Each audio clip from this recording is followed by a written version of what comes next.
మనం చదివిన ఈ భాగంలో ఆదికాండం 45వ అధ్యాయంలో యోసేపు తన సహోదరులతో చెప్పిన మాటను మనం చదువుతూ వచ్చాం. కాబట్టి యోసేపు వారితో మాట్లాడుతున్న మాటలు, తను తాను బయలుపరుచుకున్నటువంటి విధానం 45వ అధ్యాయంలో ఇక్కడ రాయబడింది. మొదటి వచనంలో, యోసేపు తన సహోదరులకు తన్ను తాను తెలియచేసుకొనినప్పుడు ఎవరునూ అతని యొద్ద నిలిచి ఉండలేదు. ఏం తెలియచేసుకున్నాడు ఆయన? నేను యోసేపును అని. అంతేనంటారా? నేనెవరిని? యోసేపును అన్న సంగతి తెలియజేశాడు. అంతేనా? అంతకంటే ఏం తెలియజేయలేదంటారా? నేనైతే అది అనుకోవట్లేదు, దానికంటే మించింది అనుకుంటున్నాను నేను.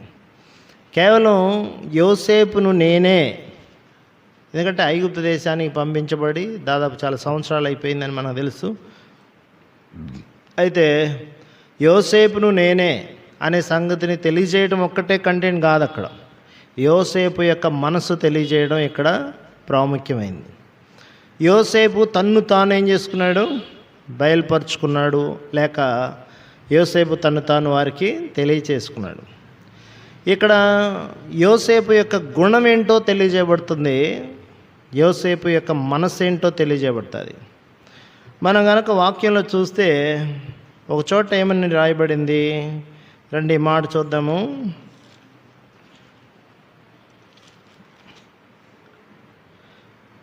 మత్తయి సువార్త అండి 11వ అధ్యాయం.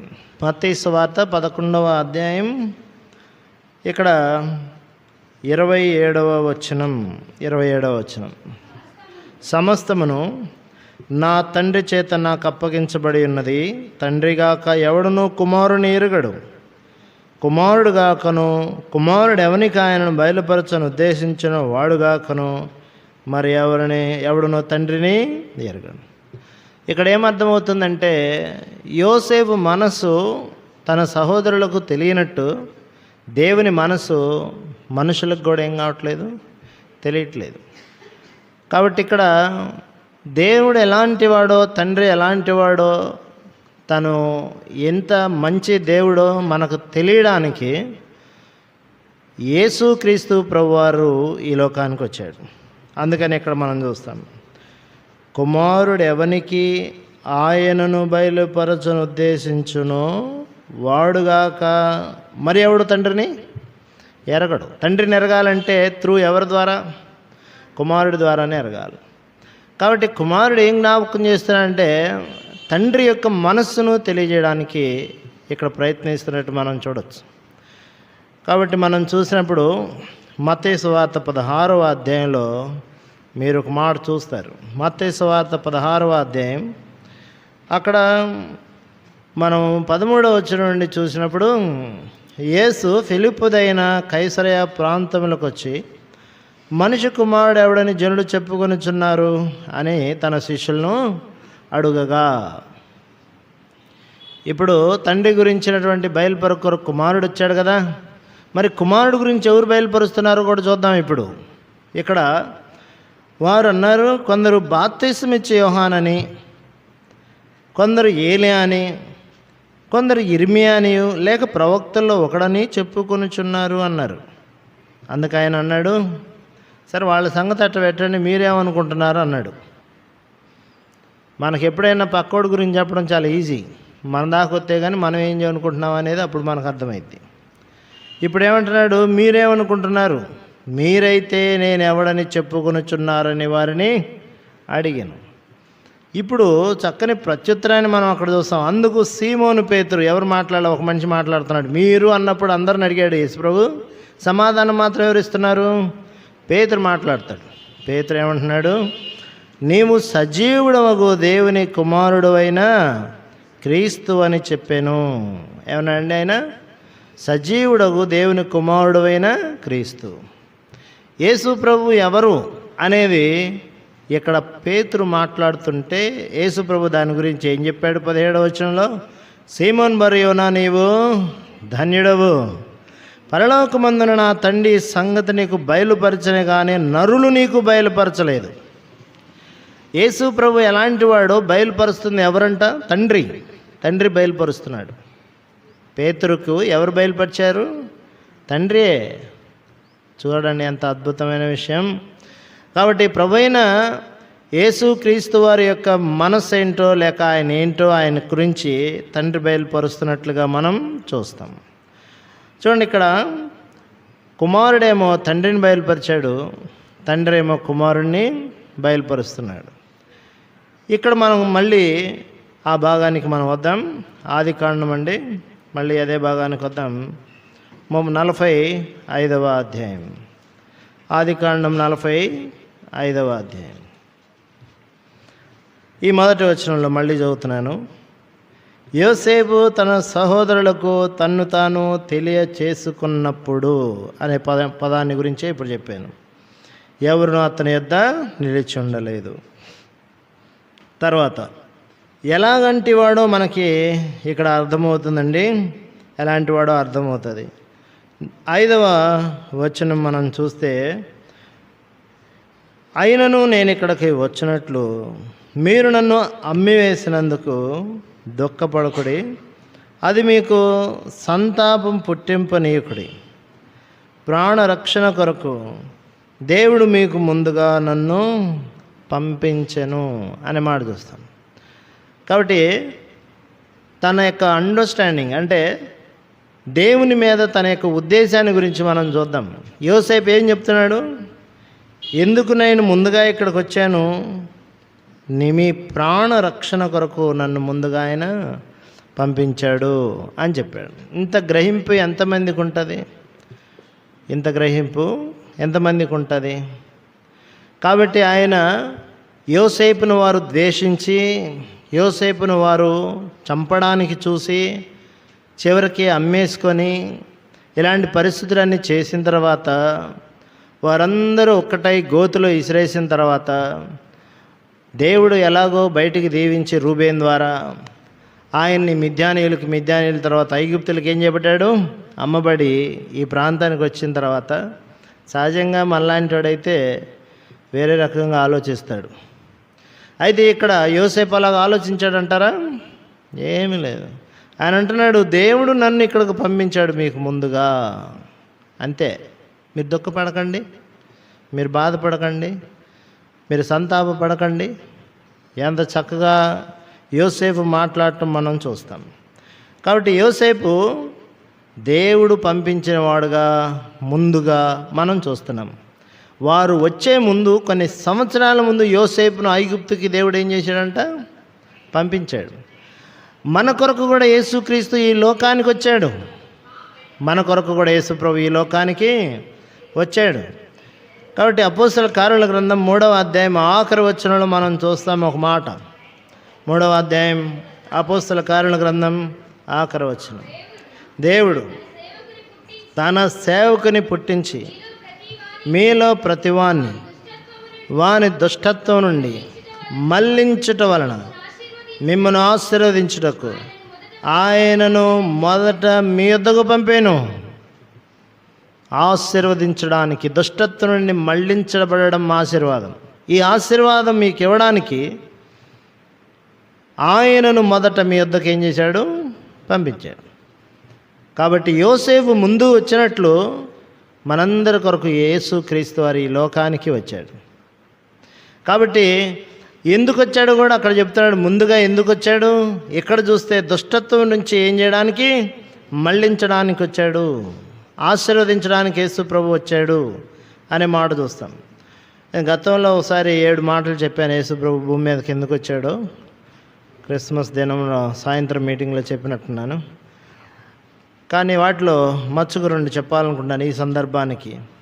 కాబట్టి రండి, ఇక్కడ యోసేపు ఏమంటున్నాడు? ఆయన 45వ అధ్యాయంలో 5వ వచనము చివరిలో ప్రాణరక్షణ కొరకు, ఏంటంటే ప్రాణరక్షణ కొరకు. 6వ వచనంలో 2 సంవత్సరాలు కరువు దేశంలో ఉంటుంది, సేద్యమైన కోతైన లేని సంవత్సరాలు ఇంకా 5 వస్తాయి, మిమ్మల్ని ఆశ్చర్యంగా రక్షించడానికి. దేనికంట? ప్రాణరక్షణ అని పైన చెప్పారు, కింద ఆశ్చర్యకరమైన రక్షణ. ఇది ఆశ్చర్యంగా రక్షించడానికి మరి నేను ముందుగా వచ్చాను. కాబట్టి యేసుప్రభు వారు మనకు చెప్పే మాట, యేసుప్రభు భూమి మీదకి ఎందుకు వచ్చాడు అంటే ఆయన పాపులను రక్షించడానికి ఈ లోకానికి వచ్చాడు. తిమోతికి రాసిన మొదటి పత్రిక 1వ అధ్యాయం 15వ వచనం. తిమోతికి రాసిన మొదటి పత్రిక 1వ అధ్యాయం 15వ వచనం. పాపులను రక్షించుటకు క్రీస్తు యేసు లోకమునకు వచ్చనను వాక్యము నమ్మదగినది, పూర్ణాంగీకారమునకు యోగ్యమునై ఉన్నది అనే మాట చూస్తాం. పాపులను రక్షించడానికి యేసు ప్రభు ఈ లోకానికి వచ్చాడండి. మనమందరం కూడా శిక్షలో ఉన్నాం. మనమందరం కూడా శిక్షలో ఉన్నటువంటి వారు. కానీ మనల్ని రక్షించడానికి యేసు ప్రభు ఈ లోకానికి వచ్చాడు. వాళ్ళు కూడా చేసిన తప్పులను బట్టి వాళ్ళకు వాస్తవంగా ఏమి రావాలి చెప్పండి? శిక్ష రావాలి. కాబట్టి వాళ్ళు అనుకుంటా ఉన్నారు ఒక మాట. ఇక్కడ చూడండి, మనం ఒక మాట చూస్తే 42వ అధ్యాయంలో 21వ వచనం. అప్పుడు వారు నిశ్చయముగా మన సహోదరుని ఎడల మనం చేసిన అపరాధమునకు, చాలంతే, అపరాధమునకు ఏం పొందుతున్నాం? మనం వాస్తవమే శిక్ష పొందుతున్నాం. మనం చేసినటువంటి అపరాధములకు ఏమొస్తుంది? శిక్ష వస్తుంది. వాస్తవమే కదా? పాపం వలన వచ్చు జీతం మరణమని, అదే నిత్య నరకమని వాక్యంలో మనం చూడలేదా? కాబట్టి ప్రియులరా, యోసేపు తన యొక్క సహోదరులను రక్షించడానికి ఆయన ఐగుప్తుకు వచ్చినట్లుగా మనం చూస్తాం. మన యేసుక్రీస్తు ప్రభు మనల్ని రక్షించడానికి ఈ లోకానికి వచ్చాడు. మన శిక్షణ ఆయన మీద వేసుకోవడానికి సిలువలో ఆయన ప్రాణం పెట్టాడు. కాబట్టి రోమీయులకు రాసిన పత్రికలో ఆయన తన శరీరమందు, చూడండి ఏమనుంది అక్కడ, రోమీయులకు రాసిన పత్రిక ఇక్కడ 8వ అధ్యాయము 4వ వచనం.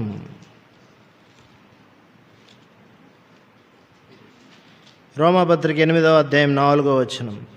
శరీరమును అనుసరింపక ఆత్మను అనుసరించి నడుచుకును మనయందు ధర్మశాస్త్ర సంబంధమైన నీతి విధి నెరవేర్చబడవలనని పాప పరిహారం నిమిత్తము దేవుడు తన సొంత కుమారుని పాప శరీరాకారంతో పంపి ఆయన శరీరమందు పాపమునకు శిక్ష విధించాను. మన శిక్ష ఎవరు మోసారు? ఆయనే మోసాడు. ఇప్పుడు యోసేపు వారు చేసినటువంటి తప్పులన్నిటిని భరించుకుంటున్నాడు. వారి మీద శిక్ష మోపొచ్చు, కానీ తాను మోపడానికి ఏం చేయలేదు, ఆయన ఇష్టపెట్టలేదు. యోసేపు ఎవరికి శిక్ష వేయలేదు. పోతిఫర్ భార్య ఆయన పట్టుకొని గోల చేసింది, పాపం చేయమని, శయనించమని గోల చేస్తే ఆయన వస్త్రాన్ని విడిచిపెట్టి వెళ్ళిపోయాడు. తర్వాత చెరసాలలో పడ్డాడని మనకు తెలుసు. అయితే తర్వాత తన అధికారి అయిన తర్వాత ఒకసారి ఆమెను పిలవండి అని పిలవలే. ఏమ్మా, నేను ఆ రోజు ఏం చేశాను? నేను చేసిన తప్పు ఏముంది? విచారణ ఏమైనా పెట్టాడా? ఏం లే, మౌనం అయిపోయాడు అంతే. ఎవరు చూసుకున్నారు అదంతా? దేవుడే. కాబట్టి ఏం విచారణ ఏమిలే, ఆమెను కూడా క్షమించాడు ఆయన. ఇలాంటి మనసు ఎంతమందికి ఉంటుంది? కాబట్టి ఇన్ని నేరాలు వేసింది ఆమె. ఆ హెబ్రీయుడు, నువ్వు తీసుకొచ్చినవాడు నన్ను బలాత్కారం చేయబోయాడు, అనుకున్నది చేయగలిగిందా లేదా? చెరసాల వేయగలిగిందా లేదా? అయితే చెరసాల ఆయనకి శిక్ష కాలేదు, కానీ చెరసాల ఆయన అభివృద్ధికి కారణమైంది. నేను ఆ మాట కూడా ఒకటి జ్ఞాపకం చేస్తాను మీ తర్వాత. ఇక్కడ మనం ఏం చూస్తామంటే, ఎన్ని రకాలైన ఎత్తుగడలు ఆమె వేసినా కూడా చివరికి ఆయన అభివృద్ధికి అయి కారణమైనవి, కానీ ఆయన నాశనం చేయలేకపోయింది. ఎందుకంటే యోసేపుకి ఎవరు తోడై ఉన్నారు? దేవుడు తోడై ఉన్నాడు. యోసేపుతో కాదు పోరాడుతుంది, దేవుడితోటి. అది గుర్తుపెట్టుకున్నారు. కాబట్టి ఇక్కడ మనం ఏం చూస్తాం? ఆమెను క్షమించే మనసు యోసేపుకుంది, సహోదరులను కూడా క్షమించే మనసు ఎవరికుంది? యోసేపుకుంది. వాళ్ళ శిక్ష, వాళ్ళ తప్పిదాలు ఆయన పట్టించుకోలే. ఎంత కాన్సన్ట్రేటెడ్గా దేవుని మైండ్తో ఆలోచిస్తే ఇలాంటి సంగతులు బోధపడతాయి మనకి. ఆ రోజు ఏమన్నా వాక్య కూడికలు ఉన్నాయా? బైబిల్ ఉందా? మందిరాలు ఉన్నాయా? దైవ సేవకులు ఉన్నారా? నథింగ్, ఏం లేవు. అయినా కానీ ఆయనకి ఇంత గ్రహింపు ఎవరిచ్చారు? ఆయనకి నిద్రపోకూడదు. ఇంత గ్రహింపు ఎవరిచ్చారు ఆయనకి? దేవుడే ఇచ్చాడు. నేను అటువైపు వెళ్ళలేదులే. ఆ గ్రహింపే కాదు, కరువు రాబోయే గ్రహింపు, అదే కాదు, చూడండి ఎన్ని రకాలైన గ్రహింపులు ఆయనకు ఉంటాయి, వాటన్నిటి వైపు నేను వెళ్ళట్లేదు. అంతగా దేవుడు ఆయనకు జరగబోయే సంగతులు చెప్తున్నాడు. అలాగ దైవ జ్ఞానంతో ఆయన నడిపిస్తున్నాడు. ఇంత చక్కగా మన లావు చేతుల్లో బైబిల్ ఇంత లావునున్నా మనం చదువుతున్నా మనకి జ్ఞానం లేకపోయినా ఆయనకి ఒక మంచి వివేచన ఉంది. తన సహోదరుల గురించిన వివేచన ఉంది. మీరు నన్ను పంపించలే, జరిగేదంతా దేవుడే జరిగిచ్చాడు అని చెప్పడం ఎంతమందికి సాధ్యమండి? యేసు ప్రభుని సిలువ వేశారు, యేసు ప్రభుని కొట్టారు, ఆయన వీపు నాగడి చలవలే దున్నారు. అయితే యేసు ప్రభు సిలువ మీద అంటాడు, తండ్రి వీరేమి చేయుచున్నారు, వీరెరుగరు, వీరిని క్షమించును ఆయన. అంతే. నేను గ్రహం స్టెయిన్స్ గారి గురించి యూత్ మీటింగ్లో దాన్ని ఏమంటారు, ఒక వీడియో వేశారు. అక్కడ వేస్తే నాకు భలే మాట గుర్తు చేశాడు. వాళ్ళని ఆయన క్షమిస్తూ ఉన్నప్పుడు ఆ తల్లి వారి భార్య క్షమిస్తున్నప్పుడు దేవుడు అన్న మాట ఏంటంటే, నిన్ను హింసించు వారి కొరకు నువ్వేం చేయాలి? నిలబడినప్పుడల్లా ప్రార్థన చేసేటప్పుడల్లా వారిని ఏం చేయాలి? క్షమించాలి. ఈ మాట గుర్తు చేశాడు దేవుడు నాకు. నేనేం జ్ఞాపకం చేస్తానంటే, ఈ మనసు దేవుని ఆత్మతో కూడిన వ్యక్తికే ఉంటుంది తప్ప మరి ఇంకెవరికి ఉండదు. చూడండి యోసేపు ఎంత వివేచన కలిగిన వాడో మనం అది ఆలోచించాలి. మన ప్రభు కూడా మన విషయంలో ఏం ఆలోచించాడు? వీరేమి చేయుచున్నారో వీరెరుగరు, వీరిని ఏం చేయాలి? క్షమించాలి. కాబట్టి మన ప్రభు మనల్ని రక్షించాడు, మన శిక్షణ ఆయన మీద వేసుకున్నాడు. నేను మీకు ఇంకో మాట జ్ఞాపకం చేస్తున్నాను. యెషయా గ్రంథం 53వ అధ్యాయం 5వ వచనం నుండి, మన అతిక్రమ క్రియలను బట్టి ఆయన గాయపరచబడెను, మన దోషములను బట్టి నలగొట్టబడెను, మన సమాధానార్థమైన శిక్ష. ఏమి శిక్ష ఇది? శిక్ష గురించి డివైన్ చేస్తే ఇది సమాధానార్థమైన శిక్ష అండి. ఇది పాపాలకు అపరాధాలకు సంబంధించిన శిక్ష అండి ఇది, అవునా కాదా? ఇది ఏ శిక్ష? సమాధానార్థమైన శిక్ష.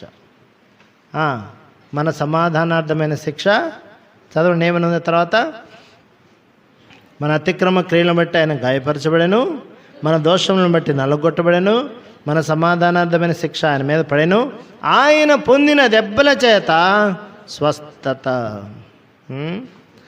ఆయన పొందాడండి శిక్ష. మనదంతా ఆయనే మోసాడు, మన పాపమంతా ఆయనే మోసాడు. యోసేపు కూడా మోసేసాడు, అయిపోయింది. కాబట్టి యోసేపు ఎవరు? తను తాను ఏమని బయలుపరుచుకుంటున్నాడంటే, నిన్ను రక్షించడానికి దేవుని చేతిలో సాధనమయ్యా నేను. అంతే. మీ పాపంలో ఎత్తి చూపించే సాధనం కాదు నేను మిమ్మల్ని రక్షించడానికి వచ్చిన సాధనం అంతే. కాబట్టి రక్షించాడు. కరువులో వారిని ప్రాణాన్ని ఏం చేశాడంట? రక్షించాడు. మీరు చూస్తారు కదా, కీర్తన గ్రంథంలో చక్కని మాట రాయబడిందండి. కీర్తన గ్రంథంలో 33వ అధ్యాయం 18వ వచనం, వారి ప్రాణమును మరణం నుండి తప్పించుటకు కరువులో వారిని సజీవులుగా కాపాడడానికి, మరణం నుండి తప్పించడానికి, సజీవులుగా కరువుల్లో కాపాడటానికి దేవుడు మనకున్నాడు. ఆయన ప్రభువైన యేసుక్రీస్తు వారు ఈ లోకానికి వచ్చాడు, మనలను రక్షించాడు. రండి మళ్ళీ ఆదికాండం 45వ అధ్యాయం, ఆదికాండం 45వ అధ్యాయం. ఇప్పుడు మనం చూసాం ఇక్కడ 5వ వచనంలో, దేవుడు మీకు ముందుగా నన్ను పంపించాడు. 6వ వచనం, 2 సంవత్సరంలో కరువు దేశంలో ఉంది, సేద్యమైన కోతైన లేని సంవత్సరాలు ఇంకా 5వ వచనం, మిమ్మను ఆశ్చర్యంగా రక్షించే దేశంలో మిమ్మను శేషముగా నిలుపుటకును ప్రాణంతో కాపాడుటకును దేవుడు ముందుగా నన్ను పంపించెను. శేషముగా నిలుపుటకును దేవుడు నన్ను ముందుగా పంపించాను. ఈ మాట చూడాలి. కాబట్టి ఒకటి, వారిని రక్షించాడు, వారి అపరాధాలను ఎంచి చూడలేదు, వారిని ఆదరిస్తున్నాడు. ఆ మాట కూడా చూడండి, దుఃఖపడకుడి. 5వ వచనం ఏముంది? అమ్మివేసినందుకు మీరేం చేయొద్దు, దుఃఖపడకుడి, అది మీకు సంతాపము పుట్టింపనీయకుడి. మీరు బాధపడకండి. బాధపడితే నేను పడ్డానులే, గుంటలో వేస్తే వేశారులే, అమ్మేస్తే అమ్మేశారులే, అవునా? అమ్మ నాయన నుంచి దూరం చేస్తే చేశారులే, కాబట్టి ఒంటరి వాడిని చేశారులే. మీరేమాత్రం ఏం చేయకండి, దుఃఖపడకండి, సంతాపపడకండి. యేసుప్రభు వారు కూడా ఈ లోకంలో మనం చూడగలుగుతాం. ఆయన మన కొరకు ఈ లోకానికి వచ్చాడు. కుటుంబం ద్వారా ద్వేషించబడ్డవాడు, లేక కుటుంబము ఆయన్ని అంగీకరించలేదంట. ఆయన సొంత వారే ఆయన ఏం చేయలేదు చెప్పండి, అంగీకరించలే. ఆయన సొంత ప్రజలే ఆయన ఏం చేయలేదు, అంగీకరించలేదు. తర్వాత అంగీకరించారులేండి. మనం చూడగలుగుతాం ఇక్కడ తన కుటుంబం నుంచి దూరం అయ్యాడు. తర్వాత ఇంకో మాట చూడండి, నేను బ్రీఫ్గా ఈ మాట చెబుతాను. ఆదికాండం 50వ అధ్యాయం ఆదికాండం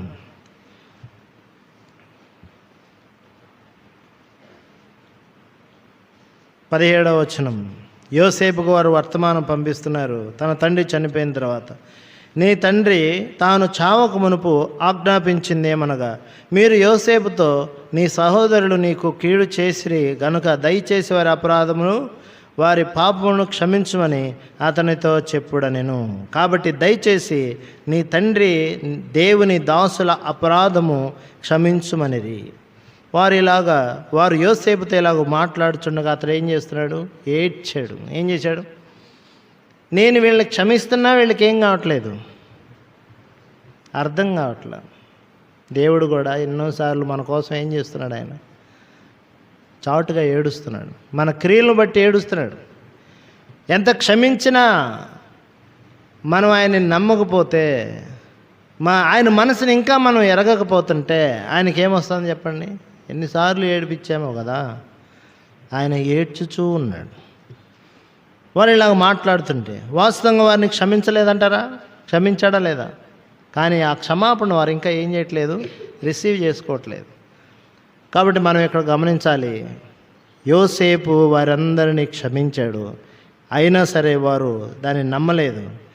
ఆయన ఏడ్చుతూ ఉన్నాడు. తర్వాత కింద వచనంలో చూడండి, ఇక్కడ మాట్లాడిపోయిన తర్వాత 18వ వచనం. మరియు అతని సహోదరులు పోయి అతని ఎదుట సాగిలపడరు. ఇదిగో మేము నీకు దాసులమని చెప్పగా యోసేపు ఇప్పుడు అంటాడు, భయపడకుడి, నేను దేవుని స్థానమందున్నానా? మీరు నాకు కీడు చేయ ఉద్దేశించిదిరి కానీ నేటి దినమున జరుగుచున్నట్లు అనగా బహు ప్రజలను బ్రతికించున్నట్లుగా అది మేలుకే దేవుడు ఉద్దేశించాడు. కాబట్టి భయపడకుడి, నేను మిమ్మును మీ పిల్లలను పోషించేదను. ఏం చెప్తున్నాడు ఆయన, పోషించేదను అని చెప్పి వారిని ఆదరించి వారితో ప్రీతిగా ఏం చేస్తున్నాడు ఆయన, వారి మీద ఏం చూపిస్తున్నాడు ఆయన, ప్రేమ. ఏం చూపించాడు ఆయన?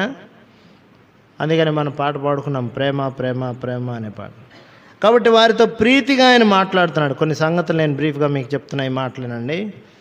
యోసేపు వారిని రక్షించాడు, క్షమించాడు, పోషిస్తున్నాడు, ప్రీతిగా వారితో ఏం చేస్తున్నాడు ఆయన, మాట్లాడుతున్నాడు.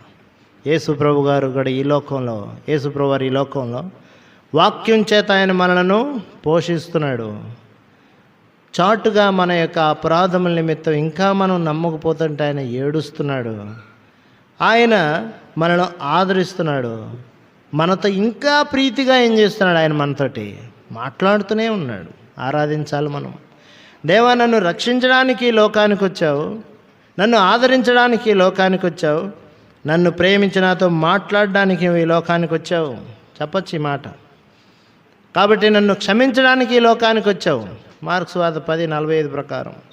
కాబట్టి ఆయన మనల్ని ఏం చేస్తున్నాడు, ఆయన రక్షించాడు, క్షమించాడు, ఆదరించాడు, పోషిస్తున్నాడు. ఇంకా ప్రీతిగానే ఆయన మనతో ఏం చేస్తున్నాడు, మాట్లాడతాడు. ఎవరు వీళ్ళు అసలు, ఎలాంటి వ్యక్తులు వీళ్ళు, ఎలాంటి భయంకరమైనటువంటి వ్యక్తులు వీళ్ళు, అందరు కలిసి ఏం చేశారు వీళ్ళు చేసిన అపరాధాలు ఏంటో ఒక 7 సంగతులు మీ ముందుకు తెస్తాను. నేను ఊరికి రెఫరెన్స్లు చదువుకుంటే మీరు చూస్తూ ఉండండి. చూడండి, ఫస్ట్ వర్డ్ ఏంటి అంటే ఆదికాండం. ఎలాంటి వ్యక్తులు వీళ్ళు? ఆదికాండం 37వ అధ్యాయం పగపట్టారు అనే మాట 4వ వచనంలో ఉంటుంది. యోసేపు మీద ఏం చేశారు వీళ్ళు? పగబట్టారు. వీళ్ళు ఒకడు కాదు, అందరూ పగబట్టారు. చూడండి, ఇక్కడ 4వ వచనంలో వారు అతని మీద పగబట్టిరి. ఏమని రాసిందండి 4వ వచనం? వారు అతని మీద ఏం చేశారు? పగబట్టిరి అనే మాట చూస్తాం. పగబట్టిరి అనేది ఒక పాయింటే, దానిలో 3 సంగతులు. 5వ వచనం, వారు అతని మీద మరి పగబట్టిరి. 5వ వచనం చివరిలో, వారు అతని మీద మరి పగబట్టిరి. తర్వాత 8వ వచనం, ఇక్కడ ఈ మాటలు చూడండి, అతని కలలను బట్టి అతని మాటలను బట్టి అతని మీద మరింత పగబట్టిరి. 3 సార్లు చెప్పడం, పగబట్టిరి, మరి పగబట్టిరి, మరింత పగబట్టిరి. పగ ఏమవుతుంది? రోజు రోజుకి పెరిగిపోతానే ఉంది. రోజు రోజుకి లేపండి, మీరు ఎక్కడ లేపండి.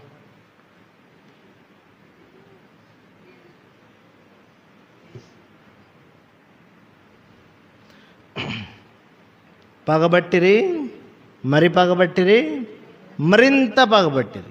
ఫస్ట్ వర్డ్ ఏంటంటే ఆయన మీద ఏం చేశారు వాళ్ళు? పగబట్టారు. తర్వాత 2వ మాట 11వ వచనం చివరిలో, అతని సహోదరులు అతని యందు అసూయపడిరి. అతని సహోదరులు అతని యందు ఏం చేశారు చెప్పండి? సెకండ్ వర్డ్ ఇది. అది అతని సహోదరులు అతని యందు ఏం పట్టారు? అసూయపడిరి. ఫస్ట్ వర్డ్ ఏంది? పగబట్టిరి. 2వ వర్డ్ ఏంది? అసూయపడిరి. 3వ మాట 37వ అధ్యాయం 18వ వచనం,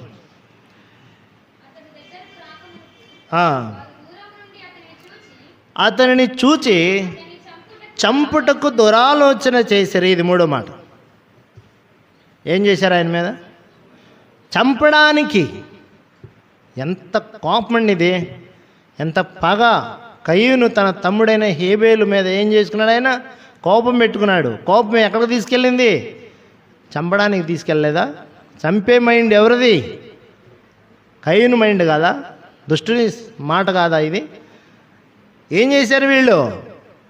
లేపేయాలి, చంపేసేద్దామని దురాలోచన చేశారండి. ఏం ఆలోచన అది? మొదటి మాట పగబట్టారు, 2వ మాట అసూయపడ్డారు, 3వ మాట ఆయన మీద దురాలోచన చేశారు. 4వ మాట 24వ వచనం, అతన్ని పట్టుకొని చూడండి ఆ గుంటలో పడద్రోశారు.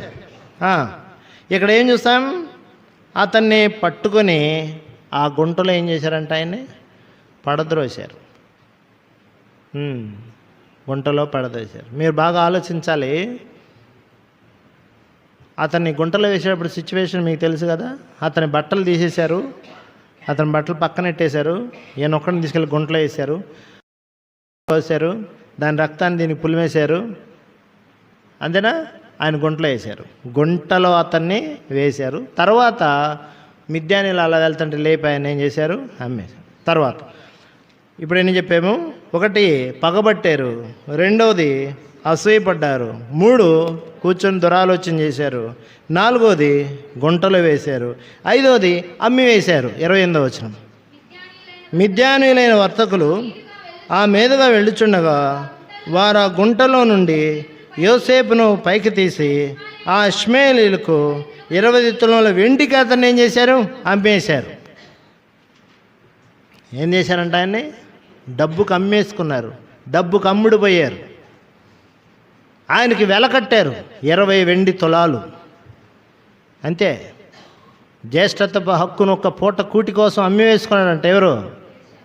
వెలకట్టాడు రక్షణకి, ఆ జ్యేష్ఠత్వానికి. ఒక పూట కూడు వెలకట్టాడు. నేను మళ్ళీ జ్ఞాపకం చేస్తున్నాను, అమ్మేసుకున్నారు. తన సహోదరుని ఏం చేశారు వాళ్ళు? దీని మీద చాలా మ్యాటర్ ఉంది.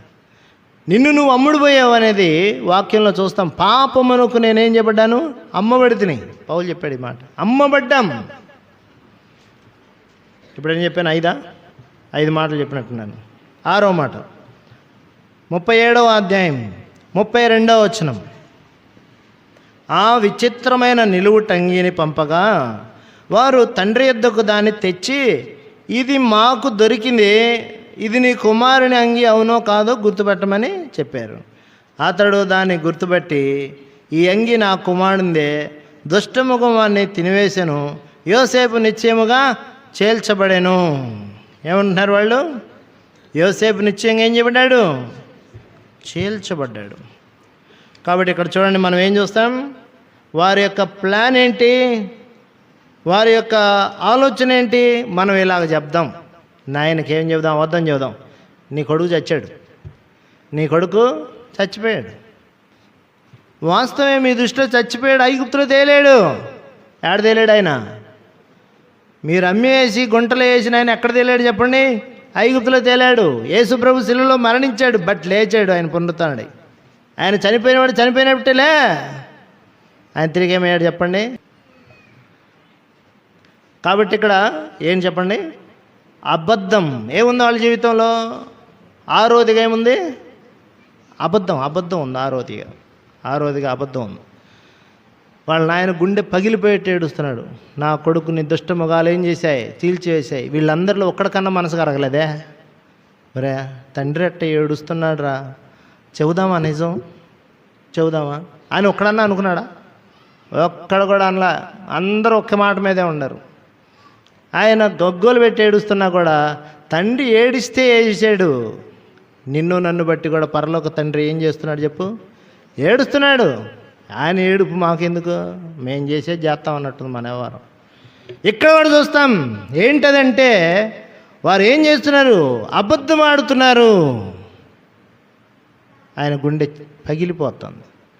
7వ మాట, ఆదికాండం 42వ అధ్యాయం 21వ వచనం మధ్య భాగం, చివరి భాగం. అది 42వ అధ్యాయం ఆదికాండం 21వ వచనం. అప్పుడు మొదటి నుంచి చదువుతున్నాను. వారు నిశ్చయముగా మన సహోదరుని ఎడల మనం చేసిన అపరాధమునకు శిక్ష పొందుచున్నాము. ఇక్కడ నుంచి చూడండి, అతడు మనను బతిమాలుకున్నప్పుడు మనం అతని వేదన చూచి ఏం చేయలేదు, మనం వినకపోతుంది. అన్నా వదిలేయండి అన్నా, చంపొద్దన్నా, నన్ను అట్ట చేయొద్దన్నా, ఇట్ట చేయొద్దన్నా అని ఏం చేస్తున్నాడంట? బతిమాడుతున్నాడంట. ఏమండి? అన్నా అన్నా అన్నా అని బతిమలాడుతుంటే కనికరమే లేదండి వీళ్ళకి, కనికరమే లేదు. బతిమలాడాడంట. అక్కడ రాసింది, అక్కడ లేదు ఇక్కడ రాసింది ఆ మాట. వాళ్ళు నోటితో వాళ్ళే చెప్తున్నారు ఈ మాట. అసలు అక్కడ రాయాల పరిశుద్ధాత్మ దేవుడు 37వ అధ్యాయంలో ఏడు రాసి పెట్టాడు. వాళ్ళ నోటితో వాళ్ళే ఒప్పుకుంటున్నారు ఏమని? అతడు మనలను బతిమాలుకున్నప్పుడు మనం అతని వేదన చూచి కూడా మనం ఏం చేయలేదు, వినలేదు. అందువలన ఈ వేదన మనకు వచ్చినని ఒకరితో ఒకడు ఏం చేసుకుంటున్నాడు? మాట్లాడుకుంటున్నాడు. అప్పుడు అంట, మరి రూబేను, ఈ చిన్నవాని ఎడల పాపము చేయకూడని నేను మీతో చెప్పలేదా? అయినను మీరు వినరైతిరి గనక అతని రక్తాపరాధం మన మీద మోయబడుచున్నదని వారికి ఉత్తరం ఇస్తూ ఉన్నాడంట. ఆయన రూబేనే పాపం ఆయన కాపాడింది. అక్కడ కొద్దిగా ఆయన కొంచెం మంచి చేశాడు. రూబేనే ఎంతైనా మన సహోదరుడు, చంపాకండి, తీని గుంటలోంచి అటు వెళ్తున్నారు, వాళ్ళకి అమ్మేద్దాం, చంపొద్దని చెప్పాడు. కొద్దిగా రూబేనే కొద్ది కనికరం చూపించాడు. ఇంకెవ్వరూ ఏం చెప్పలేదు, కనికరమే చూపించలేదు. ఇది అపరాధం కాదా?